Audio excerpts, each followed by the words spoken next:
어, 어느 할머니 한 분이 아주 늦게 교회를 가게 됐답니다. 그런데 이제 친구가 교회를 가자고 그래서 가긴 갔는데 교인들이 만나기만 하면 할렐루야 이렇게 인사하는 걸 보면서 그게 무슨 뜻인지를 알고 싶었어요. 그래서 어느 날 그 자기를 교회로 데려간 친구에게 자기야, 교회 가니까 교인들이 만나기만 하면 할렐루야 할렐루야 그러는데 그게 무슨 뜻이야? 그렇게 물었어요. 내 할머니는 안타깝게도 그 뜻을 잘 몰랐습니다. 그러나 모른다고 하기에는 좀 체면이 있고 어떡하지? 그러다가 문득 떠오른 생각이 있었습니다. 그래서 이 할머니 이렇게 대답을 했습니다. 대동강에 가면 부병루가 있고 그 남원에 가면은 그 무슨 누죠? 남원에 그 춘향이 놀았던 그런 뭐 누가 있고 또 경복궁에는 뭐 경회루가 있는 것처럼 하늘나라에는 할렐루가 있다고 그렇게 얘기를 했다고 하네요. 이 에피소드는 연세대학 교수였던 김산국 교수님이 들려주신 이야기인데 가만히 생각해 보면 할렐루가 무슨 정자를 뜻하는 건 아니지만 어쨌든 오늘 우리 찬양대에도 우리 어릴 때 신나게 불렀던 편곡 한 곡을 불러줘서 굉장히 반가운 마음이 들었습니다. 돈으로도 못 가요 하나님 나라, 힘으로도 못 갑니다. 거기는 믿음으로만 가죠. 주님이 우리의 차장 되시고 심플합니다. 그런데 구원의 진리라고 하는 것은 그렇게 복잡하지 않습니다. 언제나 심플하지요. 단순합니다. 단순한데 우리들이 그것을 복잡하게 만들 때가 아주 많이 있습니다. 자, 우리가 이번 신앙사경회 여행을 요나서를 가지고 가고 있는데 우리가 요나서를 잘 안다고 생각을 해왔지만은 미처 생각하지 못했던 것들을 어제 저녁과 오늘 새벽에 이야기를 함께 나눴는데 뭐 길게 복습할 생각은 없고요. 요나를 소개할 때 아미떼의 아들 요나 그렇게 말하는데 아미떼라고 하는 이름 속에 에메트라고 하는 진리가 들어간다고 얘기를 했고 그래서 진리를 아는, 진리를 사랑하는, 또 진리를 추구하는 요나는 비둘기란 뜻이라고 얘기했는데 예언서에 보면은 이스라엘을 일컬을 때 에브라임은 어리석은 비둘기 이런 말들이 등장하고 그러니까 하나님이 그 백성을 부르는 애칭 이런 게 비둘기였다고 본다면 그러니까 아미떼의 아들 요나라고 하는 말은 진리를 알고 진리를 사랑하고 진리를 추구하는 나의 백성 이런 뜻인데 사실은 이 요나가 보여주고 있는 행태를 보면 비둘기란 말 앞에 괄호 열고 뭐가 들어간다고 얘기했습니까? 어리석은 비둘기. 그렇죠? 에브라임은 어리석은 비둘기구나 하고 얘기했던 것처럼 어리석은 비둘기였습니다. 그러니까 이 요나라고 하는 사람의 마음속에 가득 차 있는 것은 뭐예요? 원수의 나라들에 대한 적대감, 피해의식 이런 것들이 이제 가득 차 있었습니다. 그래서 원수의 나라인 니느웨가 멸망당하게 됐다는 이야기를 하나님께로부터 듣고 나니까 요나는 마음속에 이때야 원수가 사라진 날이 왔구나 하고 기뻐합니다. 그러나 요나는 하나님의 성품을 너무 잘 알지요. 그들이 참여하기만 하면 뜻을 돌이키셔서 멸망하기로 했던 당신의 생각을 접을 거라는 사실을 알았기 때문에 요나는 하나님의 낯을 피하여 달아납니다. 이거 다 아는 얘기죠. 그리고 어제 말씀드렸습니다. 첫 장에 등장하고 있는 요나의 이동 동선을 보면 어떻다고 얘기했습니까? 계속한 지속적인 하강이라고 얘기를 했습니다. 욥바로 내려가고 욥바에서 다시스로 내려가는 배를 타고 그리고 배에 풍랑이 일 때 배의 밑창, 가장 낮은 밑창까지 내려갑니다. 낮아짐이 또 남아 있습니다. 그건 뭐였습니까? 풍랑 때문에 어찌할 수가 없게 되었으니까 뱃사람들이 이 풍랑의 원인이 누구인가 이런 것들을 찾기 위해 애쓰다가 제비뽑기를 통해 요나가 문제의 인물로 지적이 되었을 때 그들은 요나에게 내가 누구냐, 내 생업이 무엇이고 내 민족이 누구이며 그리고 내가 섬기는 너희의 신이 누구냐, 이런 질문을 던지게 됩니다. 그때 요나는 비로소 자기가 히브리인이라고 얘기하고 하늘과 땅을 만드신 전능하신 분을 나가 경외하는 사람입니다 라고 자기 정체성에 대한 고백을 비로소 하고 있습니다. 그러자 사람들은 차마 요나를 바다에 던질 수는 없기 때문에 배의 파선을 막기 위해서 점점 배를 무트로 이끌어 가려고 하지만은, 그러나 하나님이 일으키신 폭풍과 풍랑인데 그들이 당해낼 수가 없죠. 더 이상 견딜 수 없게 되자 뱃사람들이 기도합니다. 하나님, 우리가 이 사람에게 하는 이 행위 때문에 우리를 벌하지 말아 달라고 말하면서 요나를 바다에 던지죠. 그래서 바닷속에 요나가 깊이 들어가는 장면이 여기 있습니다. 여러분, 오늘 새벽에도 그리고 어제 저녁에도 얘기했던 것이 뭐냐면은, 요나서에서 제가 감동하는 것은 뭐냐, 하나님이 주신 메시지를 그대로 전하지 않고 달아나고 있었지만은 공동체가 위기에 처했을 때 요나가 처했던 삶의 방식입니다. 누군가 때문이라고 말하지 않고 뭐라고 얘기하세요? 내 탓입니다, 나의 문제입니다 라고 얘기합니다. 그러니까 그 공동체의 위기의 책임을 스스로가 떠맡으려고 하고 있음을 알 수 있습니다. 그렇죠? 이게 이제 요나의 회복이라고 얘기할 수 있습니다.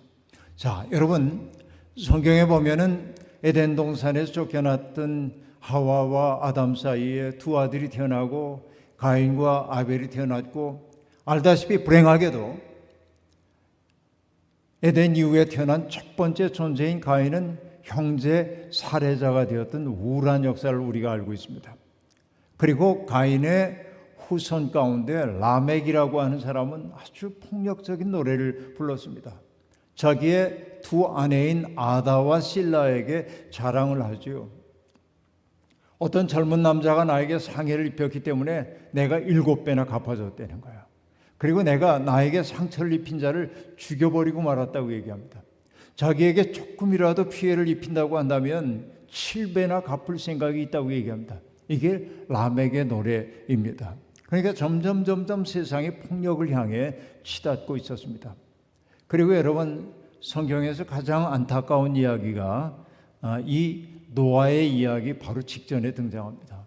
뭐라고 말하냐면, 하나님이 세상을 둘러보시니까 온 세상에 죄악이 가득 차 있는 것을 봐서 사람들의 생각하는 게 온통 부패하고 폐괴하고 강포가 가득 차 있는 것을 보십니다. 그리고 하나님이 어떻다고 얘기하죠? 하나님이 사람 지으신 것을 후회하시고 그리고 마음 아파하셨다, 이렇게 말합니다. 저는 성경에서 가장 가슴 아픈 대목을 그 대목으로 보고 있어요. 사람 지으신 것을 후회하고 마음 아파하셨다.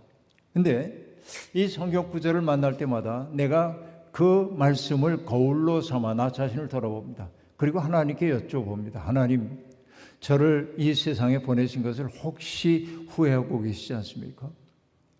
내가 살아가는 내 모습을 보고 하나님, 마음 아파하시지는 않으시는지요? 이렇게 묻지 않을 수가 없습니다. 그러니까 하나님은 당신의 걸작품인 인간이 얼마나 하나님의 뜻으로부터 멀어지고 있는지를 생각하면서 마음 아파하셨습니다. 이게 이제 하나님의 아픔이에요. 여러분, 믿음이 깊어진다고 하는 것이 어떤 것이겠습니까?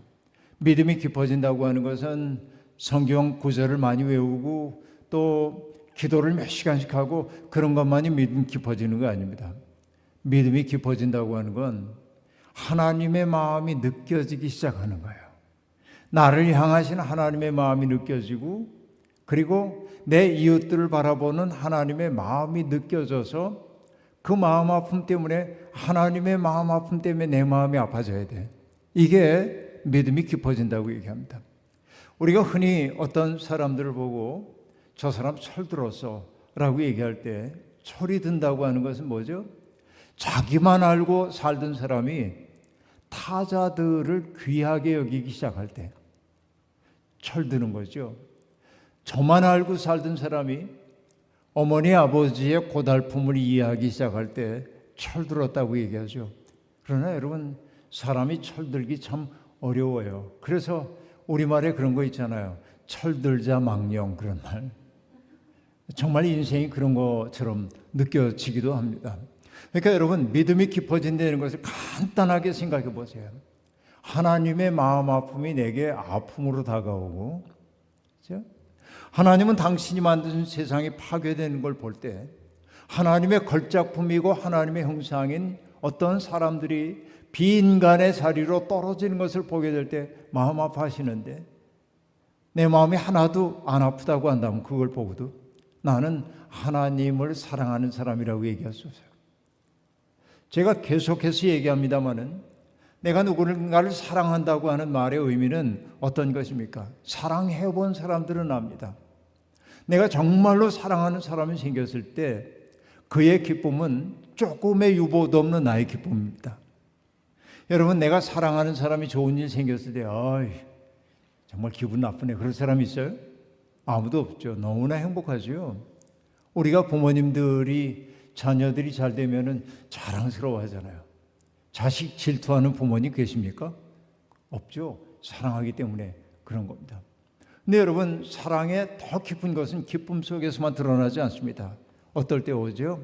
사랑은 가장 큰 슬픔과 고통의 순간에 우리를 찾아와요. 그건 뭐예요? 그의 고통이 그대로 나의 아픔으로 와닿기 시작하는 겁니다. 인간은 그렇게 지어졌어요. 그래서 제가 여러분 농담처럼 하는 얘기가 있는데, 옛날에 드라마 가운데, 저는 드라마를 안 보기 때문에 모르는데 그 유명한 대사는 아는데, 옛날에 약간 사극 같은 데였다고 그래요. 이런 대사가 있었습니다. 아프냐? 그 다음에 뭐예요? 나도 아프다. 그런 드라마 모르셔요? 옛날 드라마인데 아프냐? 나도 아프다. 이제 그랬다는 거예요. 여러분, 그가 아픈데 왜 내가 아파요? 왜 그러죠? 사랑 때문입니다. 사랑하는 사람이기 때문에 그가 아프니까 내 아픔이 되는 거예요. 그러니까 예수 그리스도가 우리의 죄를 짊어졌다고 하는 것은 교리적인 언어로만 받아들일 게 아니라, 주님이 우리의 죄를 짊어지셨다고 하는 것은 주님이 우리를 사랑한다는 거예요. 사랑하지 않으면 짊어질 수가 없어요. 끝없는 사랑으로 우리를 감싸 안으신다. 이것이 여러분 구원의 신비입니다. 그래서 여러분, 우리는 때때로 하나님의 마음을 아프게 해드리지만은 하나님의 은총 밖으로 떨어질 수 있는 방법은 없어요. 이게 은총의 신비라고 얘기할 수 있습니다. 자, 그런데 하나님이 사람 지으신 것을 후회하고 마음 아파하셨다, 이 구절이 나오는데, 그리고는 노아를 소개합니다. 노아는 당대의 의인이라 흠이 없는 사람이었다 하고 말합니다. 그리고 하나님은 그 노아 시대에 모든 생명 있는 것을 당신의 창조를 무화시키기로 작정합니다. 이 세상에 하나님이 걸작품으로 창조하시고 보기에 좋았다 했던 것들을 무로 돌리려고 홍수를 보내시려고 하는데, 그러나 노아만큼은 멸망으로 가도록 두실 수가 없어요. 그래서 노아에게 방주를 지으라고 일렀고, 노아는 사람들의 비웃음에도 불구하고 방주를 지었고, 하나님이 이러이러한 동물들을 드리라고 얘기할 때 동물들을 드렸고, 노아가 자기의 세 아들과 며느리들과 함께 방주에 올라가지요. 그렇죠? 그래서 여러분, 어떤 사람들이 이거는 언어학적 증거는 별로 없는 얘기인데 재미있으라고 하는 얘기인데, 배주자에다가 8팔자 밑에 입구자가 있으면 배선자입니다. 배주자 옆에 8팔자와 입구자가 있어. 그래서 누가 이렇게 얘기합니다. 노아의 방주에 8식구가 탔대. 이게 배래. 그렇게 말해요. 이게 여러분 한문학적 근거가 있는 얘기가 아닙니다. 그냥 재미있으라고 하는 얘기니까 여러분, 제가 한문학적으로 풀었다고 얘기하면 안 되고, 누가 그런 얘기를 하는 걸 제가 본 적이 있다, 이제 그런 얘기입니다. 근데 여러분, 노아가 이제 홍수가 나가지고 모든 생명들이 다 죽임을 당하고 방주에 탄 것들만 살아남게 되었을 때, 나중에 이제 노아가 홍수가 끝났는지를 알아보기 위해서 방주의 문을 열고 비둘기를 날려보내고, 그렇게 해서 3번씩이나 날려보낸 끝에 홍수가 끝났음을 알게 되고 그리고 밖으로 나와 하나님 앞에 제사를 바치고 그리고 이제 새로운 삶을 살게 됩니다. 그런데 여러분 굉장히 놀라운 게 하나 있어요. 뭐가 놀랍냐면 우리가 믿음의 조상 그럼 누구죠? 아브라함입니다. 근데 이상하죠? 왜냐하면 노아가 여기에 굉장히 이상적인 사람으로 등장하고 있잖아요. 노아는 의인이라 당대에 흠이 없는 사람이었더라. 그러면 여러분 이 노아라고 하는 사람을 통해 그를 믿음의 아버지 삼아서 이스라엘의 역사를 열어갔을 것 같은데 놀랍게도 하나님은 노아가 아니라 아브라함을 통해서 믿음의 역사를 이루어 가셨어요. 아브라함의 가문을 통해서 아브라함과 이삭과 야곱을 통하여 이스라엘이라고 하는 나라를 형성하게 됩니다. 그럼 왜 하나님은 노아가 아니라 아브라함을 통해서 믿음의 역사를 만들어 가셨을까요? 이런 질문 해보셨습니까? 별로 안 해보셨을 가능성이 많다고 생각해요. 자, 노아는 순종의 챔피언입니다. 하나님 하라시는 대로 합니다. 그런데 아브라함도 순종의 챔피언입니다. 왜? 떠나라고 할 때 아브라함은 본토 친척 아버지 집을 떠나서 여호와께서 가라 하시는 곳으로 떠났습니다. 창세기 22장을 보면 아브라함이 100세에 얻은 아들 이삭을 바치라고 얘기할 때 아브라함은 주저함과 번민이 있었겠지만은 이해할 수 없는 하나님의 요구 때문에 마음 괴로웠겠지만은 그러나 순종하려고 이삭을 데리고 모리아산으로 갔습니다. 그러니까 아브라함도 순종의 챔피언입니다. 그런데 아브라함에게는 있고 노아에게는 없는 것이 하나 있어요. 그게 뭘까요? 그게 뭐냐면 책임감입니다. 어떤 책임감이냐? 아브라함은 여러분 창세기 18장에 보면 흥미로운 대목이 나오는데요.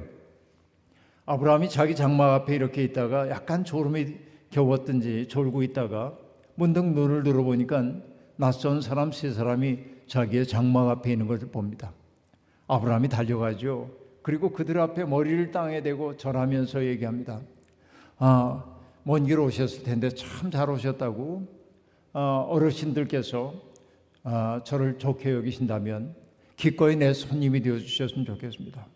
제가 물을 떠올 테니까 발을 좀 닦으시고 그리고 제가 음식을 좀 장만해 오라고 할 테니까 좀 잡수시고 그리고 뭐라고 말하냐면 마음을 상쾌하게 하신 후에 떠나십시오. 그렇게 얘기합니다. 제가 성경에서 제일 좋아하는 대목 가운데 하나이기도 합니다. 나한테 온 사람을 환대해서 그에게 마음을 상쾌하게 하고 돌아가래요. 저도 하나님 앞에 기도할 때 그걸 기도합니다.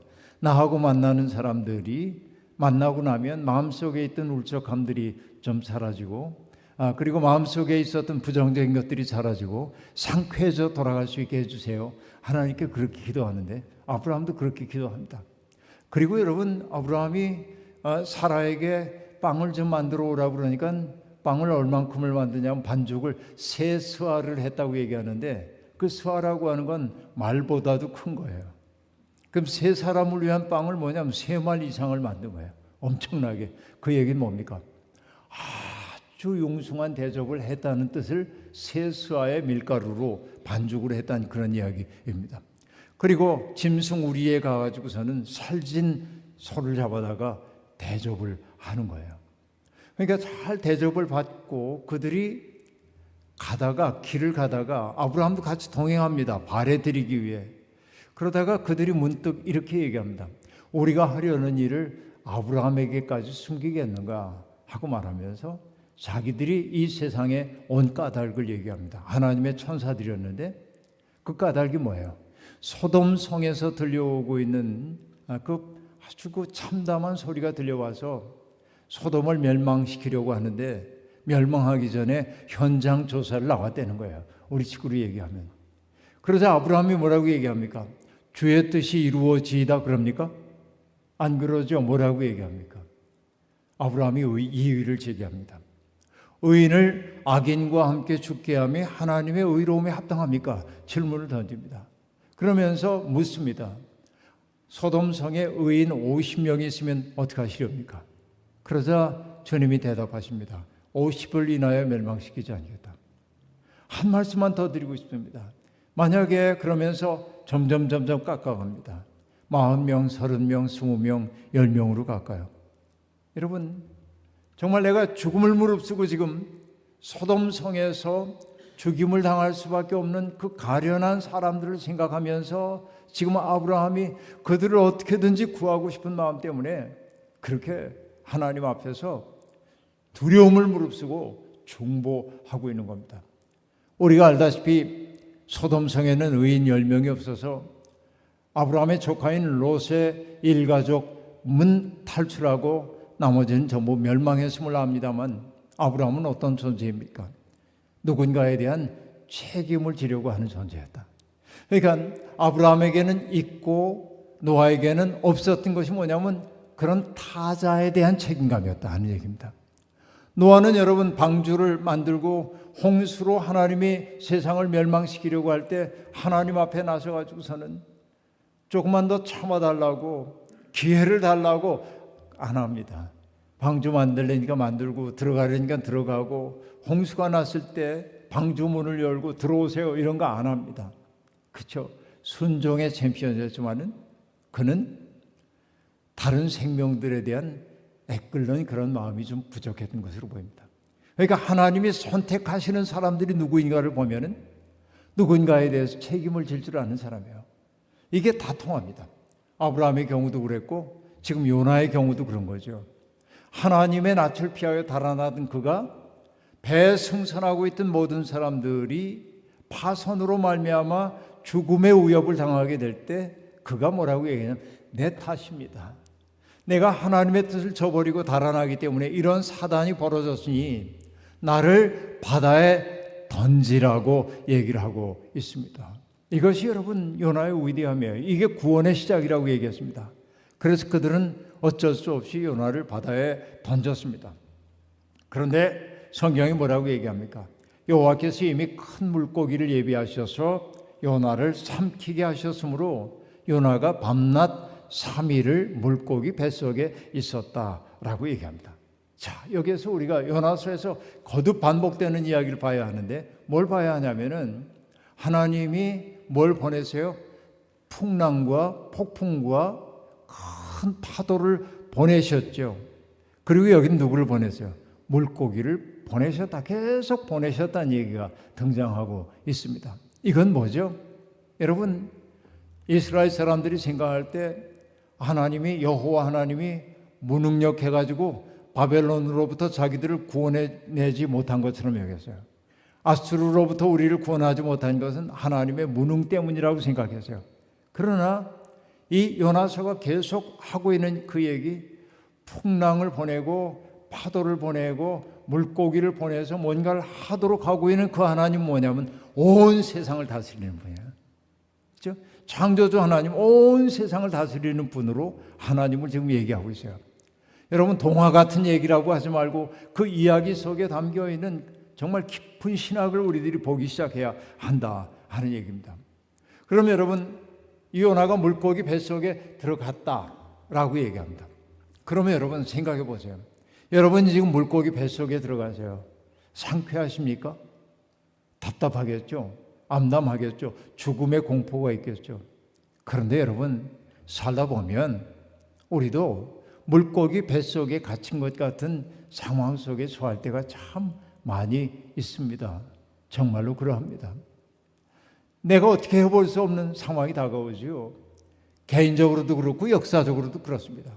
우리는 지난 2020년부터 2022년까지 팬데믹으로 말미암아서 그렇죠. 코비드-19 때문에 뭐 락다운 되기도 하고 거리 나가지도 못하고 뭐 대한민국은 조금 좀 다니는 게 자유롭기도 하고 물론 이제 그 환자들은 이동 동선이 제한되긴 했지만은 다른 나라들 유럽 이런 나라들은 완전히 락다운 해놓고 이제 그랬던 것을 우리 기억하는데 이게 우리는 낙관적으로 몇 개월이면 끝날 거야 하고 생각했는데 거의 3년이나 갔단 말이죠. 이런 것이 뭡니까? 물고기 뱃속과 같은 상황이죠. 어떻게 보면 그래요. 그런데 이 코비드 19이라고 하는 것이 우리에게 굉장히 많은 어려움을 주긴 했지만은 우리에게 이 문명에 대해 새롭게 생각하도록 한 계기가 되기도 했습니다. 우리가 이렇게 살아서는 안 돼. 지구라고 하는 게 지금 기후 위기라고 하는 게 얼마나 심각한지 몰라. 결국은 인간의 무분별한 개발이 이런 바이러스를 인간의 세계로 들어오도록 초대했다는 사실을 깨닫기 시작했죠. 이런 것들이 물고기 뱃속과 같은 상황이 우리에게 주는 선물이기도 합니다. 개인의 삶 속에서 역시 마찬가지입니다. 내가 어떻게 해볼 수 없는 그런 상황 속에 내가 갇힐 때가 아주 많이 있습니다. 여러분, 독일의 철학자인 칼 야스퍼스라고 하는 사람은 한계 상황이라는 말을 사용하기도 했는데 그 한계 상황은 뭐냐면 어떤 실존의 위기가 내게 닥쳐왔는데 내가 어떻게 해볼 수가 없어요. 어떤 것들입니까? 질병이라든지 유한함에 대한 자각이라든지 죽음이라든지 서양 사람들의 경우에는 죄책감이라든지 이런 게 몰려올 때 내가 스스로 해결해낼 수가 없어요. 그런데 인간에게 우리가 일상적으로 경험하는 한계 상황 가운데 하나가 어떤 것입니까? 느닷없이 찾아온 질병의 고통이지요. 나는 건강한 줄 알았는데 어느 날 병원에 갔더니 청천벽력 같은 소리가 들려오는 거야. 말기암입니다 하는 얘기가 들려오기도 하고요. 여러분, 참 이 병이라는 게 이제는 젊으나 늙으나 가리지 않고 찾아오기도 하죠. 우리 교인 가운데 한 분이 제가 주례해서 결혼을 하기로 하고 이제 2주 후면 결혼을 하게 되는데 2주 전에 제게 전화를 했어요. 목사님, 대단히 죄송합니다. 뭐가 죄송하냐? 뭔가 문제가 생겼구나, 이 결혼에. 그래서 서로 좀 문제가 생겨서 헤어지기로 했나? 그랬더니 결혼하기 전에 우리 건강검진하자고 병원에 갔는데요. 머릿속에 큰 종양이 있어서 지금 당장 수술을 해야 한답니다. 그래서 결혼을 미룰 수밖에 없습니다. 근데 그 종양이 얼마나 컸는지 모릅니다. 그러니까 여러분, 얼마나 절망스러웠을까요? 이젠 우리가 죽음의 자리에 갈 수밖에 없구나 하는 생각을 했을 거고, 그것도 종양이 아주 안 좋은 자리에 있었기 때문에 살아남을 수 있을까 하는 걱정이 있었어요. 제가 걱정되는 것은 그 당사자도 걱정이 되기도 했지만은 결혼을 2주 앞두고 있었던 그 신부의 상실감이 얼마나 클까. 그런데 이 신부가 앓고 있는 자기의 이제 약혼자를 병상에서 얼마나 따뜻하게 돌보는지, 이 사람이 비록 죽는다고 할지라도 자기의 사랑하는 자로 죽을 수 있도록 해주기 위해서 자기의 최선을 다한 거예요. 근데 여러분, 나았어요. 회복됐습니다. 이게 뭐냐면 물고기 뱃속에서의 체험들이 있단 말이에요. 우리 실존적으로 보아도 그런 경험들이 있잖아요. 저는 그러니까 그 두 부부를 볼 때마다 참 고마운 생각이 들어요. 그런데 여러분, 재미나는 게 뭐냐면 물고기 뱃속에 들어갔던 것 같은 경험을 한 사람들은 하나의 선물을 받아요. 하늘로부터. 어떤 선물이냐면 내가 이 세상의 중심이 아니구나, 그걸 깨닫는 선물이에요. 내가 내 인생을 내 마음대로 할 수 있는 게 아니구나, 나라고 하는 존재가 얼마나 작으냐, 이런 것들을 알게 돼요. 여러분, 내가 연약함에 취해 볼 때 비로소 다른 사람의 연약함을 알기 시작합니다. 내가 누군가에게 무시당하고 천대받았던 경험이 있는 사람이라야 그런 처지에 있는 사람들의 어려움을 헤아릴 수 있어요. 안 그런 사람도 물론 있습니다. 경험해 보지 않고는 여러분 알기 어려운 세계가 있는 거죠. 여러분, 이 자리에 있습니다마는 제 아내가 1999년에 암벽 등반을 하다 추락을 해가지고 중상을 입었습니다. 그리고 헬기로 이송하고 저는 그 자리에 없었는데 전화를 통해서 이렇게 전화 받고 다다다다 하는 헬기 소리가 나고, 그래서 이게 사고가 났구나 직감을 했는데 사고가 났다고 저쪽에서 소리가 들려와요. 그래서 제가 첫 번째 물은 질문이 뭐냐면 죽었어요? 그랬더니 살았대. 감사합니다. 머리를 다쳤어요? 그랬더니 아니, 머리는 안 다쳤대. 다리를 험하게 다쳤다고. 그래서 잘 알겠습니다. 어느 병원으로 갈까요? 세브란스로 이송해 주시길 바랍니다. 그래서 세브란스 병원으로 이제 헬기를 타고 산에서 내려와서 주차장까지 내리면은 앰뷸런스를 타고 이제 오는 겁니다. 그래서 이제 아내가 왔는데 제가 세브란스 병원에 응급실 앞에서 이렇게 대기하고 있는데 앰뷸런스가 도착을 했습니다. 근데 그 침상에 눕힌 채 이렇게 오는 아내를 보니까 다리 밑에 큰 뼈, 작은 뼈가 다 골절돼서 바깥으로 다 나와 있고, 그러니까 이게 말할 수 없는 그런 그 큰 부상을 입고 있는 건데, 그러니까 얼마나 아프겠어요. 제가 아내 손을 잡고 이렇게 얘기했습니다. 웃으면서, 여보, 모처럼 아픈 건데 미치지 마시오. 내가 어떻게 하고 울 수도 없잖아요. 그러니까 손 잡고 이겨내자고. 그러고 이제 병상 생활을 시작을 했습니다. 여러분, 제가 담임 목사로 이렇게 있다 보니까 교회 일이 제법 분주한데, 그러니까 밤에는 아내 침상 옆에 누워가지고 그 바닥에 있는 침상에 누워서 아내를 돌보고, 낮에는 출근해가지고 교회 일 보고, 시간 되면 또 병원 와서 밤을 지새고 얼마나 힘들었겠습니까? 근데 밤에 온전히 잘 수도 없잖아요. 간호사가 수시로 와가지고 피 뽑아가고 혈압 재고, 그리고 이게 통증이 너무 심하니까 이 진통제를 계속 맞고 있는데 너무너무 아프니까 힘들어하고, 그거 보고 내가 어떻게 태평하게 잠을 자요. 그러니까 그때 깨달은 게 있어요. 뭐냐? 환자도 힘들지만 환자를 돌보는 가족들이 진짜 힘들다, 그런 거 알게 됐어요. 그때 깨달았어요. 환자는 자기 아픈 거에만 집중하면 됩니다. 그런데 보호자들은 온갖 걸 다 해야 되거든요. 그때부터 제가 병원 신방을 가면 기도의 내용이 달라졌잖아요. 환자의 회복을 위한 기도도 하지만 환자를 옆에서 돌보고 있는 가족들을 위한 기도가 더 절실해지는 거예요. 왜냐하면 내가 겪어봤기 때문에. 여러분, 겪어보지 않은 것을 가지고 내가 안다고 얘기할 수가 없어요.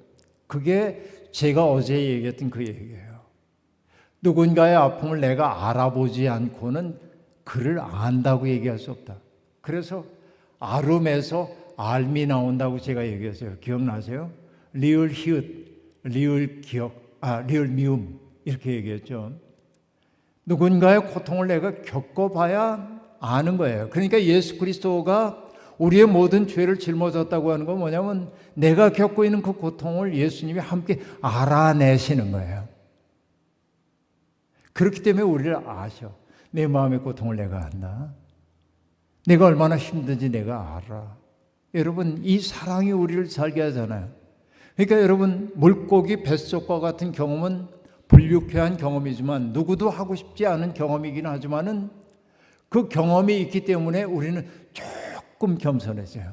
삶에 대해서. 인생에서 우리가 겪고 싶지 않은 것들이 물고기 뱃속에 갇히는 것과 같은 그런 경험인데, 그런 경험조차 우리에게 선물이 될 수도 있다는 거죠. 여러분, 남강 이승훈 선생님이라는 분이 계시죠. 오산학교를 만들고 그랬던 분입니다.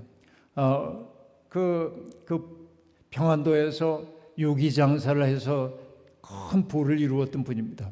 근데 그분이 테라우치 총독 암살 미수 사건 때문에 소위 백오인 사건이라는 데 연루돼 가지고, 조작된 사건입니다만 감옥에 갇혀요. 몇 년 동안 감옥에 있다 나옵니다. 근데 그때 이 남강 이승훈 선생이 뭐하냐면 신약 성경을 100번 이상 읽고 구약을 여러 번 읽고 나옵니다. 감옥에 있는 동안. 그래서 예수 그리스도, 바로 기독교가 의의 종교라는 사실을 알게 되고 단단해져 돌아와요. 그래서 추록한 후에 이승훈 선생님이 뭐라고 얘기하냐면, 감옥이란 이상한 곳인걸. 거기에 갔다 나오면 어떤 사람은 겨릅대처럼 부러지는 사람도 있지만, 그러나 아주 강인해져서 나오는 사람도 있다는 겁니다. 고난이 주는 유익이 있어요. 모든 고난이 유익이라고 말할 수는 없어요. 여러분, 어떤 고난 당하는 사람을 보고 고난 당한 것이 내게 유익이라 그러면 안 돼요. 어려움을 겪는 사람에게 그렇게 얘기하면 안 돼요. 기도만 하세요. 하나님, 저가 고난 당하고 어려움을 당하는 것이 정말 가슴 아프고 하나님께서 도와주셔서 고난으로 벗어나게 해주시고 고난을 이겨낼 수 있는 능력을 그에게 불어넣어 주시고 그래서 그를 위해 기도는 해주제 그의 고난의 이유에 대해서 해석은 하지 말아요.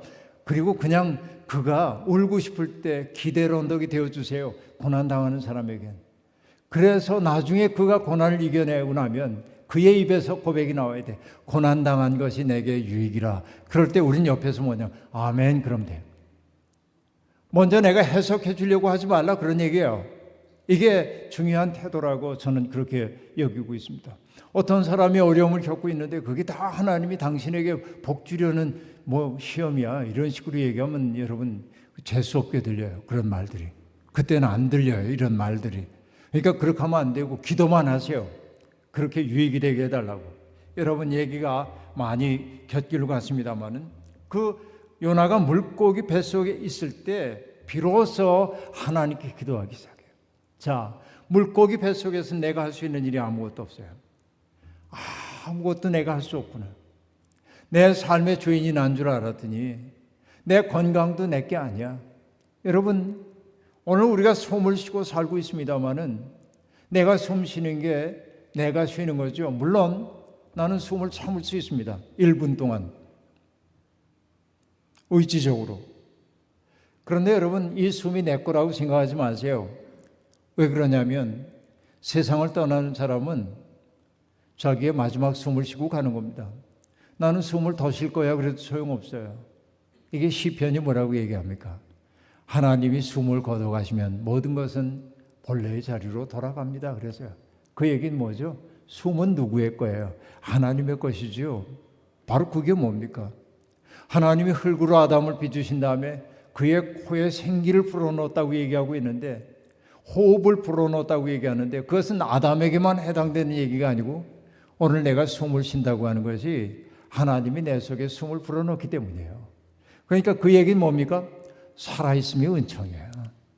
그렇죠? 지금 하나님이 은총으로 내 속에 숨을 불어넣고 계시다니까요.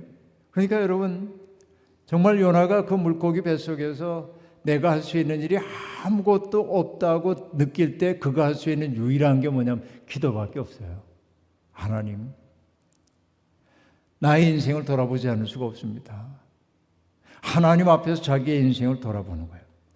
돌아보니까 살아온 자기의 모습이 보여요. 하나님과 나와의 관계가 보입니다. 하나님이 나를 창조하시고 기뻐하셨던 그 기쁨 내가 하나님께 드리고 있는 거야. 앞서 여러분 제가 노아 시대 얘기하면서 하나님이 세상을 바라보며 세상 지은 것을 후회하시고 마음 아파하셨다고 얘기를 했는데 하나님과 나와의 관계 속에서 내가 하나님께 영광을 돌리고 있는지를 돌아봐야 하고 여러분 이 자리에 계신 한 분 한 분은 스스로를 보잘것없다고 여기는지 몰라도 잊지 마십시오. 지구촌에 살고 있는 78억 명 가운데 여러분과 똑같은 존재는 한 사람도 없습니다. 하나님이 저를 포함한 여러분을 이 자리에 두신 까닭은 하나님이 바로 여러분을 통해서만 하실 수 있는 일이 있기 때문에 그렇습니다. 그러니까 여러분 세상 사람들이 나를 보고 잘났네 못났네 그래도 하나님 보시기엔 뭐냐면 난 귀한 존재예요. 여러분 이거 우리들이 내가 살아있다는 게 얼마나 기적적인 일인지를 우리들이 알아차려야 합니다. 하나님은 나를 통해 나의 아내를 따뜻하게 감싸고 싶어 합니다. 하나님은 나를 통해 나의 아들과 딸을 든든하게 만들기 원하십니다. 다른 분이 할 수 없는 거예요. 하나님은 내 손자 손녀들에게 할아버지로서의 마땅한 사랑을 그들에게 베풀므로 그들이 할아버지 할머니의 사랑을 느끼도록 해줘. 나 아니면 줄 수 없는 것이 있어요. 이 자리에 계신 모든 분들이 그러합니다. 여러분들은 특별합니다. 이 사실을 우리가 잊고 살아왔어요. 하나님을 잊어버리고 살았어요. 그리고 여러분 나와 다른 사람과의 관계도 생각해 보세요. 하나님이 나를 이 세상에 보내신 까닭은 뭡니까? 누군가에게 비빌 언덕이 되어주라고 하는 거 아닙니까? 사람 인자를 보십시오. 사람 인자. 여러분 쪽에서 보면 이렇게 그려져야 하겠죠. 제 쪽에서 보면 이렇게 되고요. 비스듬히 기대고 있잖아요. 정현정 시인의 비스듬히라고 하는 시를 좋아합니다. 사람은 홀로는 설 수 없어요. 이 세상 모든 만물이 비스듬히 서로를 기대고 있답니다. 그러면서 시인이 얘기합니다. 비스듬히 공기를 기대고 있는 저 나무를 보세요. 나무도 공기를 기대고 서 있답니다. 그 이후에 시인은 이렇게 얘기합니다. 우리는 기대는 게 많은데 우리가 기대는 게 흐리면 우리도 흐려지고 우리가 기대는 게 맑으면 우리 또한 맑아진다는 겁니다. 그렇죠. 내가 기대고 있는 존재가 어두우면 내 속에 어둠이 오잖아요. 내가 기대고 있는 존재가 맑으면 나 또한 맑아짐을 느끼잖아요. 그러면 인생을 잘 산다고 하는 건 뭐냐? 누군가가 내게 기대올 때 나를 통해 맑음의 기운이 가도록 해줘야 하잖아요. 이걸 뭐라고 얘기했냐면 이웃사랑 그러는 거예요. 우리는 그렇게 이웃들을 사랑했는가? 나는 나 자신을 귀한 존재로 여겼는가? 이게 성찰이에요. 어디에서 이루어집니까? 내가 하는 일이 내 뜻대로 잘 이루어질 때 그런 성찰이 이루어지지 않습니다. 한계에 부딪히고 내가 무너지고 내가 할 수 있는 일 아무것도 없다고 느낄 때 나를 거울처럼 돌아보는 거야. 고난이라고 하는 거울을 통해 나를 보는 거예요. 하나님 앞에서 내가 충실하지 못했어. 내가 이웃들에게 신실한 이웃이 되어주지 못했어. 내가 내 삶을 함부로 살았어. 이런 반성들을 하는 거예요. 이게 물고기 뱃속의 상황입니다. 그리고 요나가 얘기합니다. 무릎을 꿇고 기도하는 거예요. 여러분, 사람의 모습 가운데 가장 아름다운 모습 가운데 하나가 뭐냐면 무릎을 꿇고 있는 모습입니다. 사람의 무릎이 구부려지는 이유가 뭔지 아세요? 하나님 앞에서 무릎을 꿇으라는 거고요. 불의를 보거든 떨쳐 일어나라는 것 아닙니까?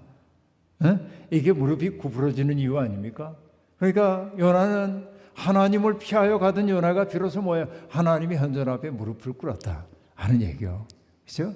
경외심을 느끼게 만듭니다. 낮추시고 또 낮춰서 시면에 이르게 하는 주님은 동시에 기도를 들으시는 분이기도 합니다. 그래서 저는 얘기합니다. 사람들은 높아지는 걸 좋아하죠. 사람은 다 높아지는 걸 좋아하지만 낮아짐을 알지 못하는 높아짐은 나를 교만으로 이끌 때가 아주 많이 있습니다. 가장 낮은 자리를 경험해 볼 때 비로소 내 삶이 어떠한지가 보이기 시작해요. 그래서 저는 이렇게 얘기합니다. 낮춰주심의 은혜. 때때로 낮춰주심의 은혜가 있는 거예요. 그리고 여러분 어떤 분은 이렇게 표현하기도 했습니다. The grace of shame 그래요. shame. 부끄러움의 은총. 내 삶이 부끄러워지는 거야. 그게 어떤 거야? 바울 사도가 얘기했던 거죠. 죄인 중에 내가 괴수로다. 내 삶이 부끄러워. 떳떳하게 살지 못하고 하나님의 뜻대로 살지 못한 나의 무정한 마음이 부끄럽고, 그렇죠? 하나님의 크신 은혜를 받을 만한 자격이 내게 없는데 하나님의 은혜가 무제약적으로 내게 다가오고 있다고 하는 거 감사하지만 부끄러워지기 시작해요. 그게 바로 the grace of shame인 거예요. 여러분, 우리는 은혜는 좋은 것만 생각하지만 낮춰주심의 은혜도 있고 부끄러움의 은혜도 있는 것입니다. 그래서 욥은 비로소 얘기합니다. 내가 주의 목전에서 쫓겨날지라도 다시 주의 성전을 바라보겠나이다 하였나이다. 이제는 주님의 성전을 바라봅니다. 하나님을 바라보는 사람이 되었습니다. 내가 산의 뿌리까지 내려갔습니다.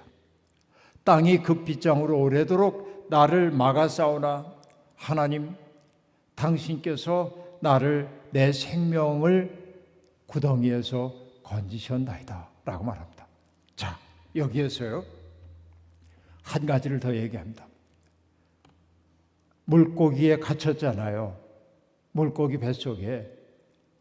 그런데 이 물고기는 굉장히 중요한 의미가 하나 있어요. 그게 뭐냐? 이 아시리아 사람이 섬기던 신 가운데 다곤 신이 있는데 그 신은 어민들의 신이기도 합니다. 다곤 신상을 보면 사람의 모습을 한 사람이 있고 뒤에는 물고기로 형상화되어 있습니다. 요나서가 얘기하고 있는 물고기는 뭐냐면 바벨론 혹은 아시리아처럼 다곤을 신을 섬기던 큰 문명을 뜻해요. 그러니까 요나가 물고기 뱃속에 갇혔다고 하는 것은 뭐냐면은 그들의 포로 생활의 경험을 그들이 얘기하고 있는 거예요. 그러니까 그 속에서 비로소 이스라엘은 뭘 깨닫기 시작합니까? 자기가 누구인지를 알기 시작했어요. 이게 중요한 거예요. 이게. 처음부터 얘기했죠. 우리 하나님이 연약해진 게 아니에요. 하나님이 패배한 줄 알았더니 하나님이 패배한 게 아니라 뭐 때문이었습니까? 하나님과의 언약을 지키지 못한 우리에 대한 징계로서 처벌이 우리에게 내려왔다는 사실을 백성들은 깨닫기 시작했고, 그러니까 이방 나라까지 도구로 사용하시는 하나님의 크심에 대해서 알기 시작했단 말이죠. 이게 바로 물고기가 우리에게 들려주는 얘기예요. 그러니까 여러분, 바벨론의 포로로 잡혔던 그 피해의식 속에만 있으면 창조적인 삶이 불가능해지는 거예요. 그래서 여러분, 살다 보면 이런 경우가 있습니다. 뭐냐면 내가 원하지 않는 일이 내게 닥쳐오기도 합니다. 가족에게 불행이 닥쳐오기도 하고 예를 들어 강도를 만나기도 하고. 제 곤목 동기 가운데 하나가 미국 아틀란타에 살고 있었는데 불행히도 그 친구는 세상을 떠나고 말았습니다마는 여기 와가지고 고생하며 살았는데 몇 년 전 제가 아틀란타에 이렇게 왔더니 이런저런 얘기하다가 그 사모님이 먹고 살아야 하니까 어느 가게에서 매니저로 일을 했는데 바깥이 소란스러운 소리가 나서 밖에 나와 봤더니 강도가 들었는데 깜짝 놀랐더니 그냥 강도가, 키 큰 강도가 총으로 쏴가지고 총 맞고 사모님도 큰 부상을 입기도 하고 그런 어려운 일들을 겪고 있는 거죠. 여러분들은 그런 일을 안 겪었을지 모르지만, 그런데 여러분, 그런 일들을 겪고 나면 피해의식이 우리 속에 있어요.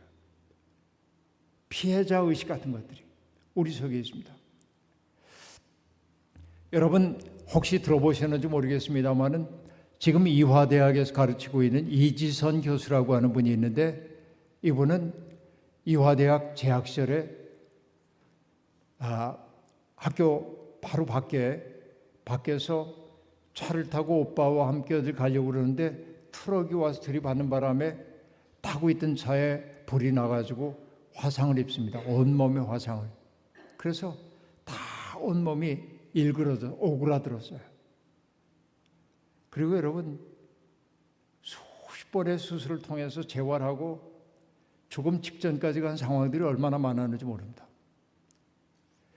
성한 피부가 거의 없을 정도인데 성한 피부를 떼어다가 이식하고 이러면 수술을 받았습니다.